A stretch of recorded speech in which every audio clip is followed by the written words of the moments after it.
Within 1 year, I was able to climb the top 3 highest summits in the Philippines, and this has got to be my most challenging climb so far. From our meetup point, we embarked on a trip to Bukidnon. I actually grew up there and I remembered how I struggled taking a bath in the morning because of how cold the water is. We were still on schedule as we arrived at the Lantapan jump-off, and this is where we'd spend the night. Mount Dulang-Dulang, also known as D2, is sacred to the locals and hikers must secure a blessing to climb. A tribal ritual of sacrificing live chickens, led by the Datu, is done as respect to the culture of the Talaandig tribe.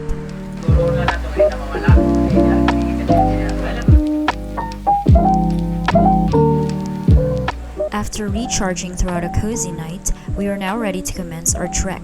And by the way, the coffee offered by the locals here tasted really good too.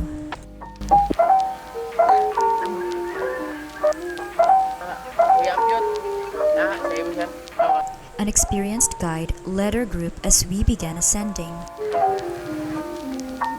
The trail was a bit muddy from yesterday's rain, so we have to be cautious. It's been just a few minutes, and yet I already started panting. The beginning of the rocky trail was a strenuous yet slippery slope. Nonetheless, it was generally straightforward.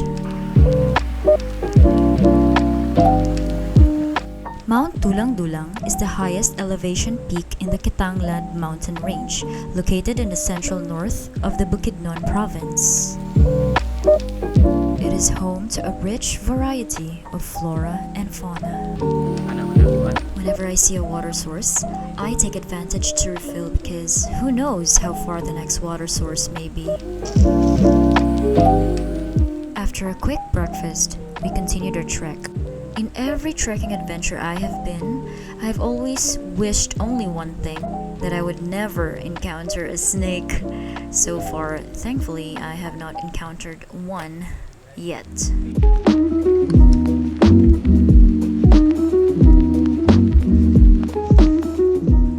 Yep, 4 kilometers more.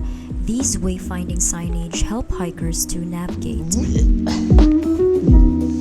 As we go deeper into the thick forest, we encounter challenging obstacles, such as huge tree logs that we have to climb over.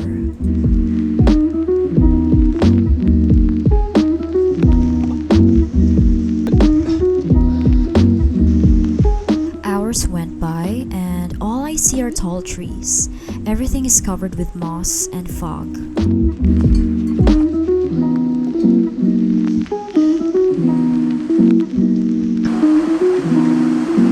Finally, we reached our next water source, the Alanib River.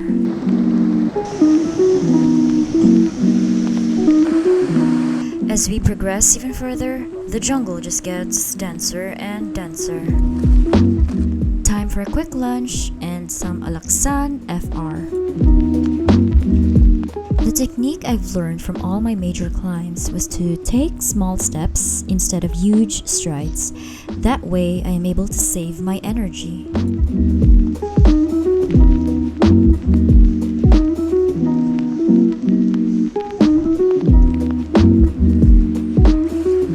The forest felt like I was in a Hunger Games movie, minus the sudden catastrophic challenges.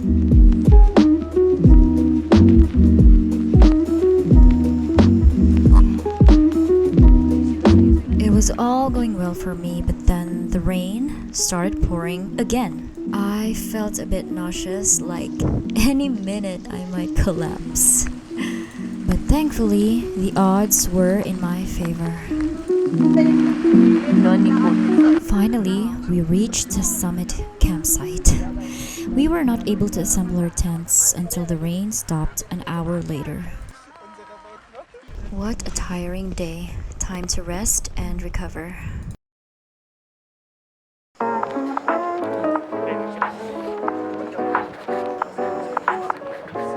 Our campsite was just a walking distance to the peak.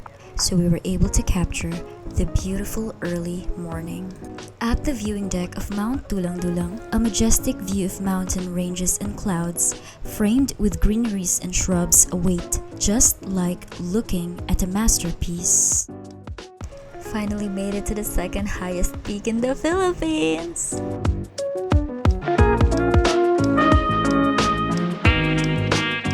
My hiking adventures definitely gave me inspiration for my next paintings. Nature indeed fuels creativity for artists like me. Time to cross the threshold into another world. Just a few steps from the peak, we enter into the mossy forest, which seems like straight from the Avatar movie itself. Moments like these make the exhausting climb worth it.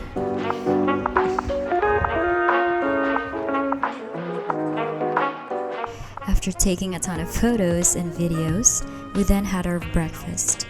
Thank you to the organizer, Team Papang, for all the delicious meals they've prepared for us. We got through the freezing night, and we could still feel the breeze even when the sun was up. We were very thankful to our friendly guides and porters for helping us. Time to commence our backtrail descent.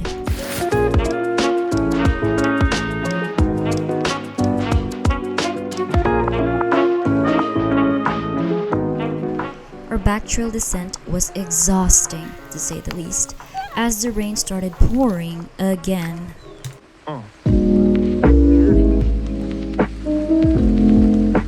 I fell on my back a couple times at this rocky portion of the trail, but there's no time giving up. Grabe. Uy! Shucks.